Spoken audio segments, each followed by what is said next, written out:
Dear friends, neat ఎగ్జామ్లో scam జరిగింది అని చెప్పడానికి చాలా ఆధారాలు ఉన్నాయి. రీసెంట్గా నీట్ ఎగ్జామ్లో ఒక విచిత్రమైనటువంటి విషయం బయటపడింది. అదేంటంటే ఒక స్టూడెంట్కి నీట్లో ఎన్ని మార్క్స్ వచ్చాయంటే 705 మార్క్స్ వచ్చాయి. 705 అవుట్ ఆఫ్ 720.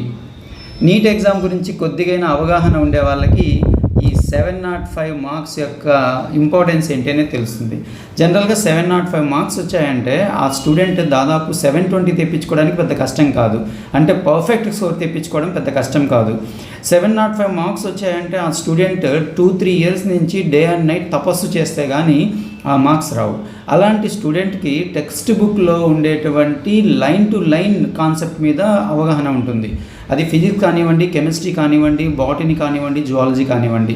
705 మార్క్స్ వచ్చాయంటే రియలీ అలాంటి స్టూడెంట్స్కి మనకు ఇండియాలోనే టాప్ మోస్ట్ ఇన్స్టిట్యూట్స్ అయినటువంటి ఎయిమ్స్ లాంటి కాలేజెస్లో సీట్ వచ్చేటువంటి అవకాశాలు చాలా ఉంటాయి.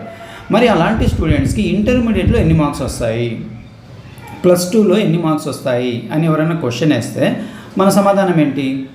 సపోజ్ మనం ఫిజిక్స్ తీసుకున్నాం అనుకోండి, ఫిజిక్స్లో ఎన్ని మార్క్స్ వచ్చి ఉంటాయి అలాంటి స్టూడెంట్స్కి? అండ్ మనం 100 అవుట్ ఆఫ్ 100 రాకపోయినా అట్లీస్ట్ 90 to 95 మార్క్స్ అయితే ఈజీగా వచ్చి ఉంటాయి అని అనుకుంటాం. ఎందుకంటే నీట్లో 705 మార్క్స్ వచ్చాయంటే ఫిజిక్స్లో 90-95 మార్క్స్ తెప్పించుకోవడం పెద్ద కష్టమేం కాదు, అందులో థియరీ ఎగ్జామ్లో.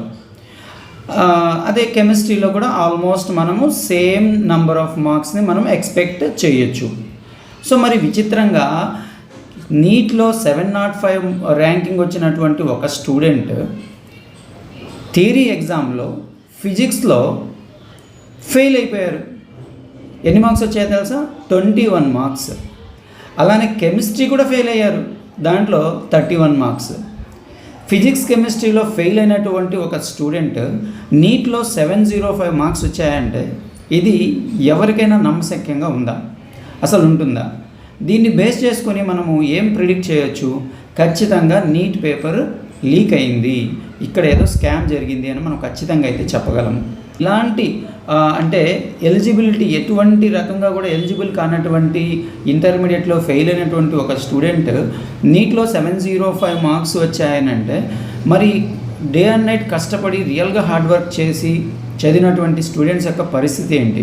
ఇలాంటి స్టూడెంట్స్ బై మిస్టేక్ సపోజ్ ఇప్పుడు ఈ స్టూడెంట్ కానీ పాస్ అయిపోయి ఉంటే, అంటే ఫిజిక్స్లో 35 మార్క్స్, కెమిస్ట్రీలో 35 మార్క్స్ తెచ్చుకొని పాస్ అయి ఉంటే ఆటోమేటిక్గా ఆ 705 మార్క్స్ని బేస్ చేసుకొని అతను మంచి ర్యాంక్ తెప్పించుకుంటాడు అండ్ మంచి కాలేజ్లో సీట్ వస్తుంది. ఆ తర్వాత అతను డాక్టర్ అవుతాడు. అలాంటి డాక్టర్స్ పేషెంట్స్ని ఎలా ట్రీట్ చేస్తారు అనేది మనం ఇంకా ఊహించుకోవచ్చు. స్టూడెంట్స్ ఈరోజు మనీతో మేనేజ్ చేసి ఒక మంచి ర్యాంకు, మంచి మార్క్స్ తెప్పించుకొని ముందుకెళ్ళవచ్చు. కానీ లైఫ్లో ఎప్పుడో ఒకసారి ఎక్కడో ఒక చోట ఖచ్చితంగా ఒక పెద్ద దెబ్బ అయితే వాళ్ళకి చెంప చల్లనట్టుగా పడుతుంది, వాళ్ళు మళ్ళీ కిందికి దిగి రావాల్సిందే.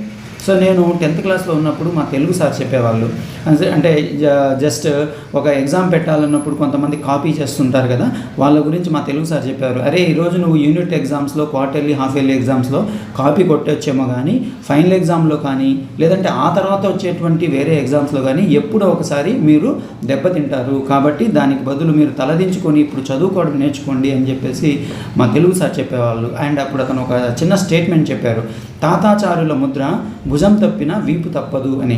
సో అంటే దానికి ఎక్స్ప్లెనేషన్ ఏమి ఇచ్చారంటే, ఆ రోజుల్లో వీళ్ళు క్షత్రియులు ఉంటారు కదా, వాళ్ళు యుద్ధంలో వెళ్ళేట క్షత్రియులకి ఇక్కడ భుజం మీద ఒక ముద్ర వేసేవాళ్ళంట.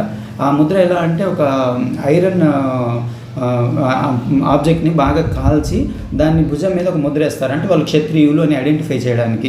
సో అది చాలా పెయిన్ఫుల్గా ఉంటుంది, అంటే బాగా ఎర్రగా కాలుస్తారు కదా. సో ఆ నొప్పిని భరించలేక కొంతమంది ఏంటంటే అది ముద్ర వేసేటప్పుడు ఇలా వంగినప్పుడు అది భుజం తప్పిపోయి వీపు మీద పడుతుంది. సో అంటే భుజం తప్పినా వీపు తప్పదు. అంటే ఈరోజు నువ్వు తప్పించుకున్నా రేపటి రోజు నువ్వు ఖచ్చితంగా ఈ ఎగ్జామ్స్ నుంచి వీటి నుంచి ఖచ్చితంగా తప్పించుకోలేవు. కాబట్టి మీ టాలెంట్ మీద మీరు నమ్మండి. ఇలా అడ్డదారుల్లో వెళ్ళి ఈరోజు డబ్బు ఉంది కానీ మేనేజ్ చేసేసి ఫ్రెండ్స్ దగ్గర చూసి రాసి టీచర్స్ దగ్గర మనం హెల్ప్ తీసుకొని అలా చేయొద్దు. ఎవరైతే సెల్ఫ్గా ప్రిపేర్ అయ్యి సెల్ఫ్గా రాస్తారో వాళ్ళకే సెల్ఫ్ కాన్ఫిడెన్స్ పెరుగుతుంది. అలాంటి వాళ్ళే రియల్ సిటిజన్స్గా తయారవుతారు. Okay, thank you for watching.